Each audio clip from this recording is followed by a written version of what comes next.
نحمده ونصلي ونسلم على رسوله الكريم أما بعد فأعوذ بالله السميع العليم من الشيطان الرجيم بسم الله الرحمن الرحيم والذين لا يدعون مع الله إلها آخر ولا يقتلون النفس التي حرم الله إلا بالحق ولا يزنون ومن يفعل ذلك يلقى أثاما يضاعف له العذاب يوم القيامة ويخلد فيه مهانا صدق الله العظيم. واجب الاحترام بزرگوں، دوستوں اور بھائیوں، سورۃ فرقان کی 68 اور 69 نمبر آیت تلاوت کی ہے. دعا ہے اللہ رب العزت مجھے صحیح کہنے کی توفیق عطا فرمائے اور اللہ پاک ہمیں سننے سمجھنے کے بعد عمل کرنے کی توفیق عطا فرمائے. گزشتہ آیات کو عباد الرحمن وہ بندے جن پر اللہ کی رحمت، اللہ ان کی صفات ذکر کر رہے ہیں، ان کے کام، ان کے کردار کو اللہ ذکر کر رہے ہیں کہ عباد الرحمن کا کردار یہ ہے. تو ہمارے لیے اللہ ذکر کر رہے ہیں کہ تم بھی یہی کام کرو، تم بھی عباد الرحمن بن جاؤ گے. پہلی صفت اللہ نے عباد الرحمن کی ذکر کی تھی کہ زمین پر اکڑ کر نہیں چلتے، تکبر نہیں کرتے، اپنے آپ کو بڑا نہیں سمجھتے کہ ہم بڑے ہیں بس، باقی ہم سے چھوٹے ہیں، ہم اچھے ہیں، باقی ہم سے کمی ہے. اپنے آپ کو اچھا نہیں سمجھتے کہ ہم مومن ہیں، ہم مسلمان ہیں. بزرگوں کو دیکھو کتنا بزرگی پر ہوتے ہیں، لیکن اس کے باوجود ان کا چلنا، ان کی گفتگو، ان کا انداز، ان کا اٹھنا بیٹھنا، ساری باتوں کے باوجود لیکن فخر نہیں ہے ان کے دل کے اندر. دوسری صفت کہ جب جہلوں سے واسطہ پڑتا ہے تو جہلوں سے جو ہے جہلانہ گفت نہیں کرتے، بلکہ رفع شر کو ختم کرنے کے لیے اچھی بات کہہ کر ان کو ٹال دیتے ہیں. تیسری صفت عباد الرحمن ان کی راتیں سجدے اور قیام کی حالت کے اندر گزرتی ہیں. جب لوگ غفلت کے لیے سوتے ہیں تو اللہ کے بندے، رحمان کے بندے اور راتوں کو اللہ کے سامنے سجدے، قیام، تہجد، نوافل ادا کرتے ہیں. چوتھی صفت کہ اس عبادت کے باوجود وہ اللہ کے عذاب سے ڈرتے ہیں، کہتے ہیں اللہ ہم سے جہنم کے عذاب کو پھیر دے. اور پانچویں صفت ان کی تھی مالی عبادت کے. جب مال خرچ کرتے ہیں تو اسراف نہیں کرتے، فضول خرچی بھی نہیں کرتے، بخل بھی نہیں کرتے. جہاں خرچ کرنے کا حق، اللہ رسول کا حق انہوں نے بتایا ہے، وہاں خرچ کرتے ہیں. آج چھٹی صفت اور ساتویں صفت اللہ نے اس آیت کے اندر ذکر کی ہے. 8 صفت کہ اللہ فرما رہے ہیں کہ رحمان کے بندے وہ ہیں کہ اللہ کے ساتھ کسی کو شریک نہیں کرتے. لا يدعون مع اللہ الہا آخر، کہ رحمان کے بندے وہ ہیں کہ اللہ کے ساتھ کسی اور کو شریک نہیں کرتے. ولا يقتلون النفس التي حرم اللہ الا بالحق. اور ساتویں صفت کہ کسی کو ناحق قتل نہیں کرتے. جس کے قتل کو اللہ نے حرام کیا اس کو قتل نہیں کرتے الا بالحق، مگر حق کے ساتھ. جس کو قتل کرنے کا حق ہے اسی کو قتل کرتے ہیں، جس کا قتل حرام اس کی طرف جاتے بھی نہیں.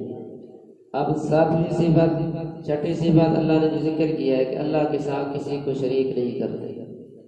اب اللہ کی ذات کے اندر، اللہ کی صفات کے اندر، اللہ کی عبادات کے اندر، اللہ کے قانون الہی کے اندر فرمایا کسی کو شریک نہیں کرتا.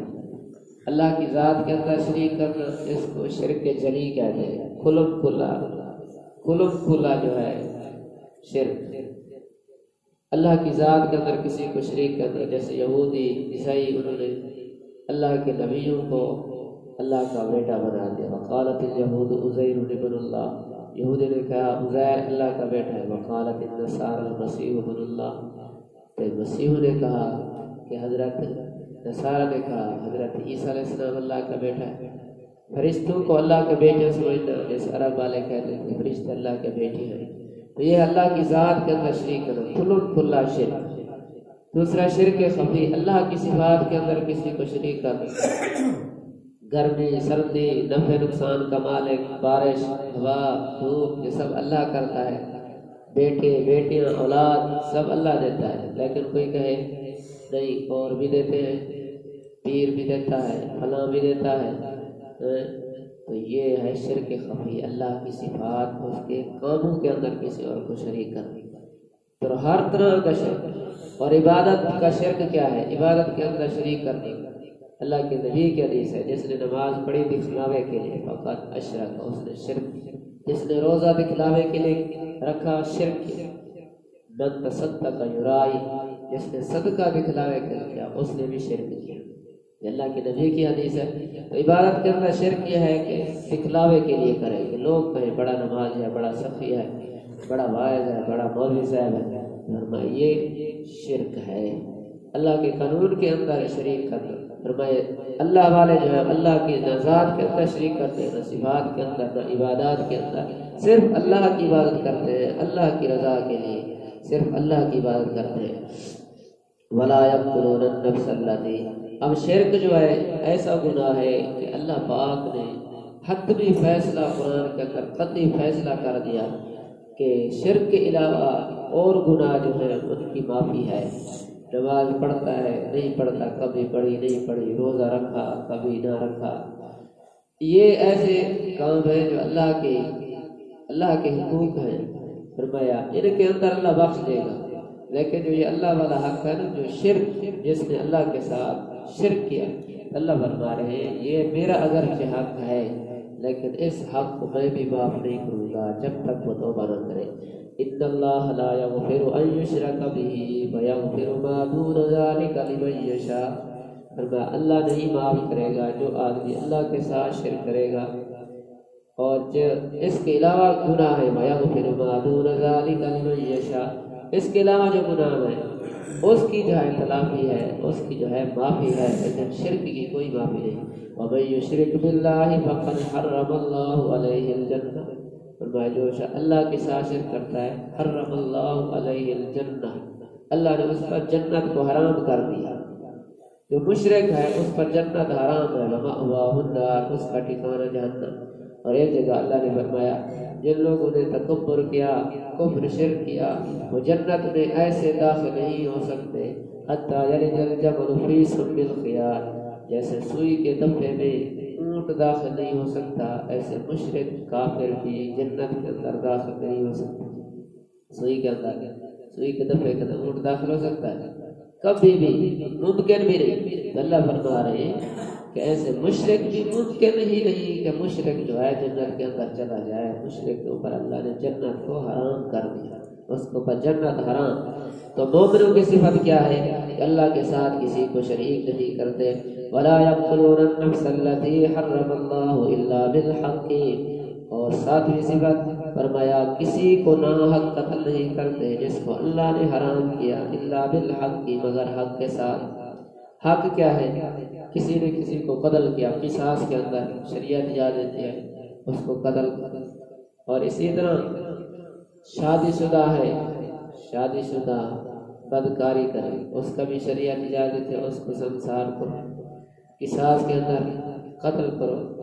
سامنے جو ہے کفار کے ساتھ لڑائی ہو رہی ہے وہاں اجازت ہے کافر کو قتل کرو، تو مومن جو ہے یہاں قتل کرتے ہیں لیکن جہاں اللہ نے روک دیا وہاں قتل کی طرف جاتے بھی نہیں، یہ مومنین کی صفات ہے۔ ولا یزنون، اور زنا بھی نہیں کرتے۔ ومن یفعل ذلک یلقى اثاما، اور جس نے یہ کام کیے فرمایا وہ عذاب سے اس کو سابقہ پڑے گا۔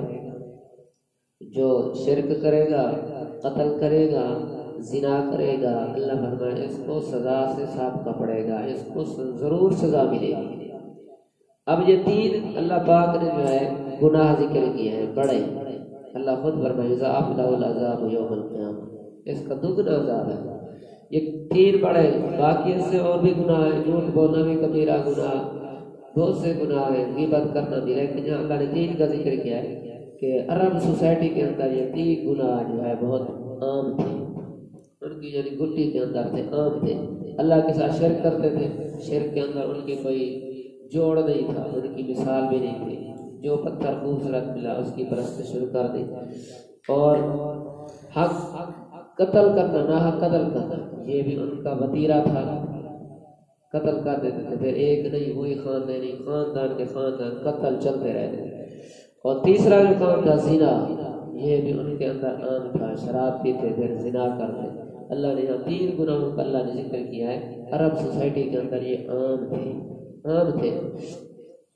بخاری مسلم کی حدیث ہے، حضرت عبداللہ ابن مسعود رضی اللہ تعالیٰ عنہ راوی فرماتے ہیں، میں آپ علیہ السلام کے پاس ایک مرتبہ گیا، میں نے پوچھا یا رسول اللہ صلی اللہ علیہ وآلہ وسلم سب سے بڑا گناہ کون سا ہے؟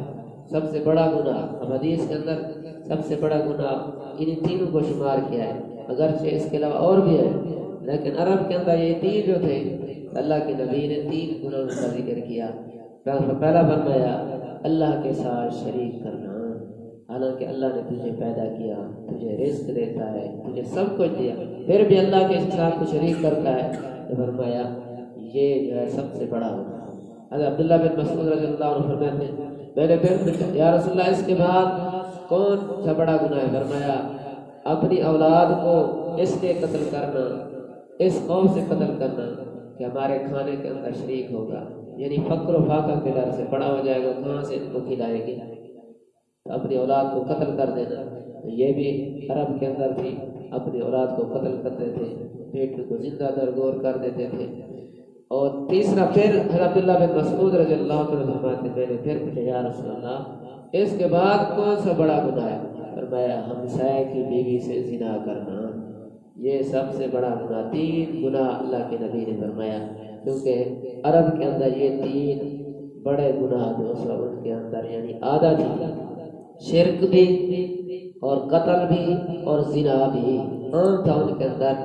تو اللہ کے نبی نے بھی اس وقت جو ہے اس حدیث کے اندر صرف 3 گناہوں کا، یہ مطلب نہیں ہے کہ صرف یہ بڑے گناہ، اس کے علاوہ نہیں ہے، اور بھی بہت بڑے گناہ ہیں، لیکن اللہ کے نبی نے اس حدیث کے اندر 3 کا ذکر کیا۔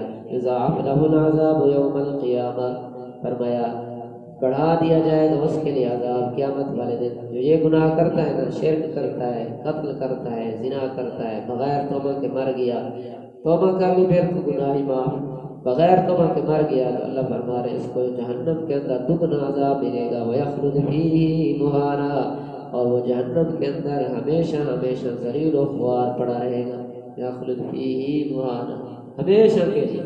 مشرک کے لیے بخشش ہے بھی نہیں، تو فرمایا پھر مشرک کے ساتھ قاتل بھی ہے، زانی بھی ہے، تو فرمایا دگنے پر دگنے عذاب ہو جائیں گے۔